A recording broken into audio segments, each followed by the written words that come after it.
Assalamualaikum warahmatullahi wabarakatuh. Selamat pagi dan salam sejahtera bagi kita semua. Yang terhormat Bapak Ibu Ketua Seminar, para narasumber dan pemakalah, serta hadirin peserta seminar yang berbahagia.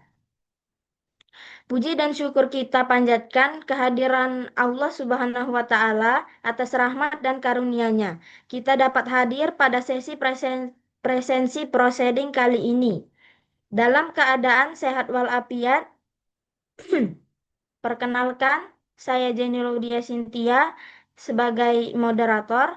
Pada sesi proceeding kali ini yang berjudul Yasinan Malam Jumat sebagai sarana penguatan kepercayaan dan harapan spiritual pada jamaah Masjid Sultan Mahmud Bandarudin, Jayo Wikramo, Palembang. Pada sesi ini, kita akan mendengarkan pemaparan dari pemakalah yang akan menyampaikan hasil penelitian yang telah dirangkum dalam bentuk proceeding. Diharapkan melalui sesi ini, kita dapat memperoleh wawasan baru serta memperkaya azana keilmuan, baik untuk mengalami sesi ini, azana keilmuan baik untuk mengumpuli sesi ini, saya mempersilahkan pada pemakalah yang pertama, yaitu Terry Elpira.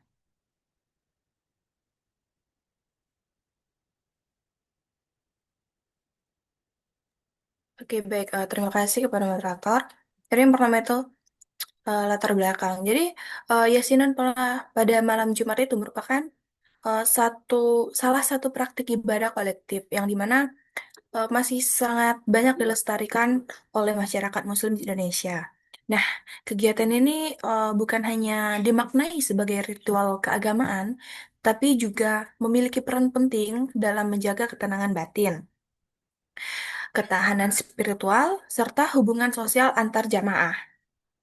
Nah, melalui pembacaan surah Yasin secara bersama-sama, jemaah itu memperoleh ruang doa, refleksi, dan penguatan spiritual yang berdampak pada kondisi psikologis mereka. Nah, dalam perspektif psikologi agama, ibadah yang dilakukan secara rutin itu berkontribusi dalam membentuk sistem kepercayaan, menumbuhkan harapan spiritual, dan menjaga keseimbangan emosional. Nah, berdasarkan teori Hope Theory, kegiatan religius seperti yasinan itu mampu meningkatkan optimisme dan rasa kontrol spiritual dalam menghadapi berbagai tantangan hidup. Nah, dan selain itu, eh, yasinan juga berfungsi sebagai bentuk religious coping, yaitu mekanisme coping berbasis agama yang membantu individu itu mengelola stres, meregulasikan emosi, serta menafsirkan permasalahan hidup secara lebih positif lagi. Nah, pelaksanaan Yasin secara kolektif itu juga memperkuat solidaritas sosial dan identitas keagamaan jamaah. Interaksi yang terjalin secara rutin di lingkungan masjid menciptakan rasa kebersamaan, dukungan sosial, serta pembiasaan nilai-nilai keagamaan seperti disiplin, syukur, dan tawakal. Nah, namun demikian, eh, kajian empiris yang secara khusus membahas dampak psikologis dan spiritual yasinan pada komunitas masjid besar masih terbatas. Oleh karena itu, penelitian ini bertujuan untuk menggambarkan kontribusi yasinan malam Jumat terhadap kepercayaan, harapan spiritual, religiulitas, serta penguatan nilai keagamaan jamaah. Cukup.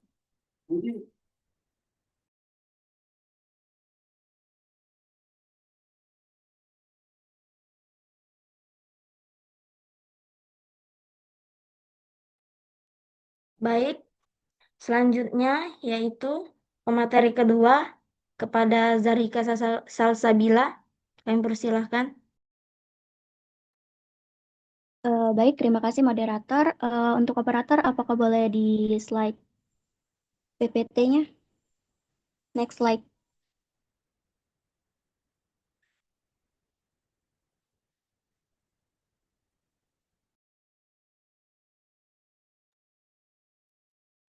Oke, yang selanjutnya itu saya akan menjelaskan tujuan dari penelitian ini.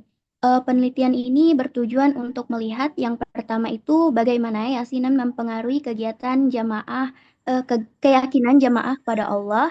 Yang kedua, bagaimana yasinan itu menumbuhkan harapan dan semangat hidup. Yang ketiga, bagaimana yasinan menjadi cara jamaah untuk menghadapi masalah atau tekanan hidup. Dan yang terakhir itu bagaimana nilai-nilai keagamaan itu terbentuk lewat kegiatan yasinan ini. Next slide.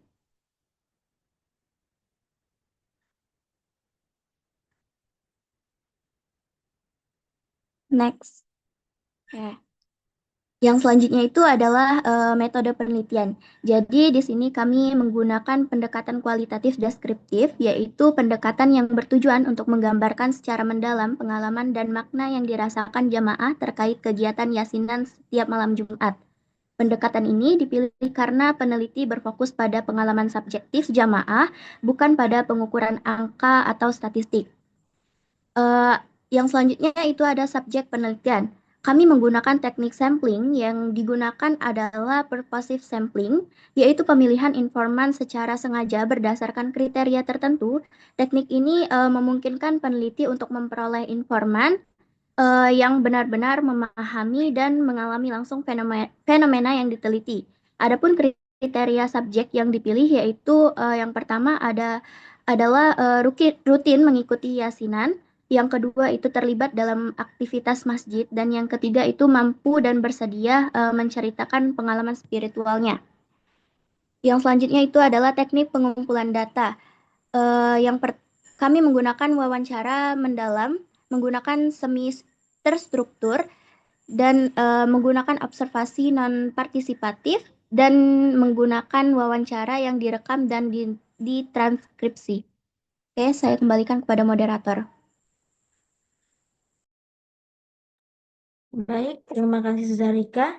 Yang selanjutnya yaitu pemateri yang ketiga di kepada Inayah, dipersilahkan.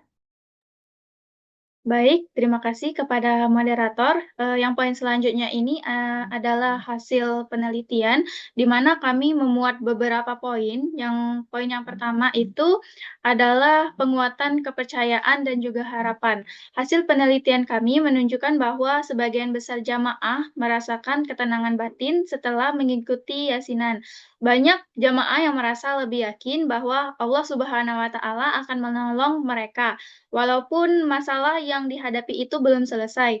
Nah, perasaan tenang ini membuat para jamaah lebih optimis dan tidak mudah putus asa. Jadi, eh, yasinan itu bukan berarti menghilangkan masalah, tetapi yasinan membantu para jamaah untuk menghadapi masalah dengan hati yang lebih kuat dan juga tenang. Selanjutnya, poin yang kedua itu ada yasinan sebagai coping religius, di mana yasinan juga berfungsi sebagai cara jamaah menghadapi tekanan hidup. Di saat mereka sedang mempunyai masalah, dengan mengikuti kegiatan yasinan ini, mereka hatinya itu menjadi lebih tenang dan juga lebih ringan. Nah, melalui bacaan yasin dan doa bersama juga, jamaah merasa lebih ikhlas, lebih pasrah, dan bisa menerima keadaan. Selain itu, karena kegiatan ini dilakukan secara bersama-sama, jamaah juga mendapatkan eh, adanya kebersamaan dan juga dukungan sosial, meskipun tidak selalu bertemu dan juga tidak saling bercerita. Boleh, next slide. Nah, yang selanjutnya ada poin penguatan nilai-nilai keagamaan. Selain dampak dari emosional, yasinan ini juga memperkuat nilai-nilai keagamaan. Misalnya, para jamaah itu menjadi lebih sabar, lebih rajin beribadah ke masjid, lebih bersyukur, dan lebih peduli terhadap sesama. Nah, nilai-nilai ini terbentuk karena kegiatan yasinan yang dilakukan secara rutin. Adanya keteladanan dari tokoh-tokoh agama seperti ustadz, dan adanya interaksi sosial antar jamaah yang membuat nilai tersebut menjadi kebiasaan dalam kehidupan sehari-hari. Baik, terima kasih. Saya kembalikan ke moderator.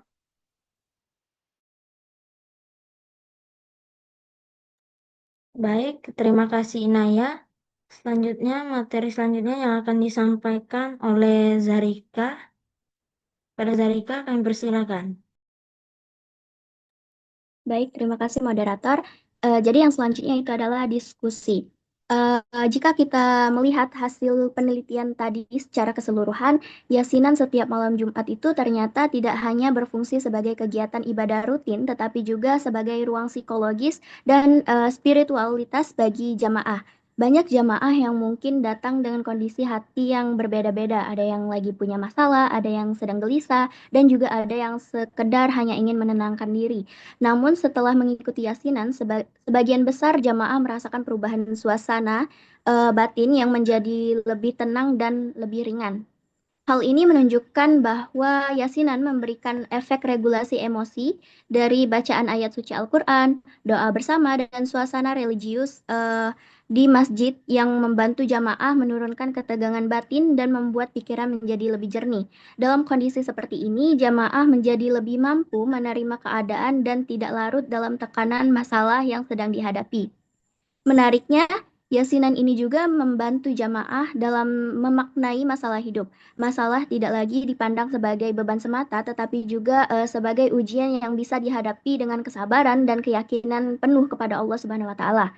Proses pemaknaan ini sering penting karena ketika seseorang mampu memberi makna positif pada pengalamannya, kondisi psikologisnya cenderung menjadi lebih stabil.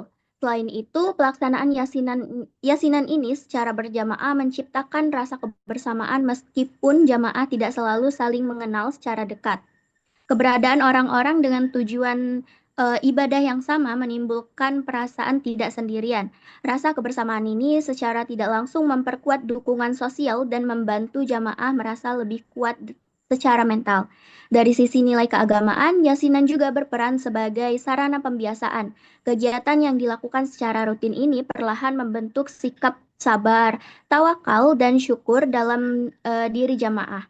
Nilai-nilai tersebut tidak muncul secara instan, tetapi tumbuh seiring dengan keterlibatan jamaah dalam aktivitas keagamaan yang konsisten. Baik, terima kasih. Saya kembalikan kepada moderator. Baik, terima kasih Zarika. Selanjutnya yaitu kesimpulan yang akan saya sampaikan saya sendiri.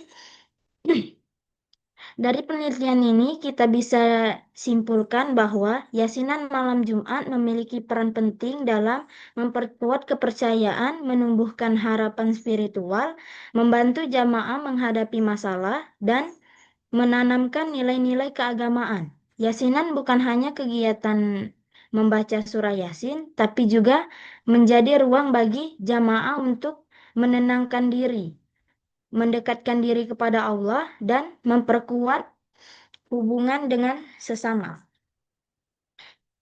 Baik, terima kasih atas pemaparan yang sangat menarik dan informatif dalam atas partisipan aktif dari seluruh peserta. Dengan demikian berakhir sesi presentasi proceeding pada kesempatan ini. Saya selaku moderator mengucapkan terima kasih pada para pemakalah dan seluruh hadirin karena pengertian dan kerjasamanya. Apabila terdapat kekurangan selama memandu sesi ini, saya memohon maaf dan pada Allah sama-sama kita memohon ampun. Wabillahi taufiq wal hidayah. Wassalamualaikum warahmatullahi wabarakatuh.